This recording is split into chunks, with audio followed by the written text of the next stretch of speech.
बेदरून तोंड घालून अशें जेजूक म्हणलें, पळय आमी सगळे जाणून तुजो फाटलाव केलो. जेजून जबाब दिलो, कोणी म्हजे पासून आनी बरे खबरे पासून घरदार, भाव भयण, आवय बापूय, भुरगीं बाळां वो शेतां बाटां साणीत जाल्यार हांव तुमकां खरेंच सांगता, आतांच ह्याच काळांत दुमाळ्या बरोबर तो घरदारां, भाव भयण, आवय बापूय, भुरगीं बाळां आनी शेतां बाटां एकाक 100 घेतलो आनी ताच्या काळान सासणाचें जिवीत जगतलो. सोबार जे पयले आसात ते निमाणे जातले, निमाणे आसात ते पयले जातले.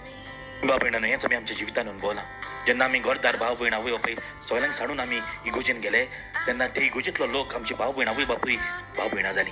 म्हणटच आमी जेन्ना देवा खातीर सगळें सोडून दिता तेन्ना देव आमकां आमच्या रिणान रावना, बगर सोबार देण्यानी आमकां बगता. वय दुमाळोय आसा पूण दुमाळ्याचे बदलेक आमकां संतोश मेळटा.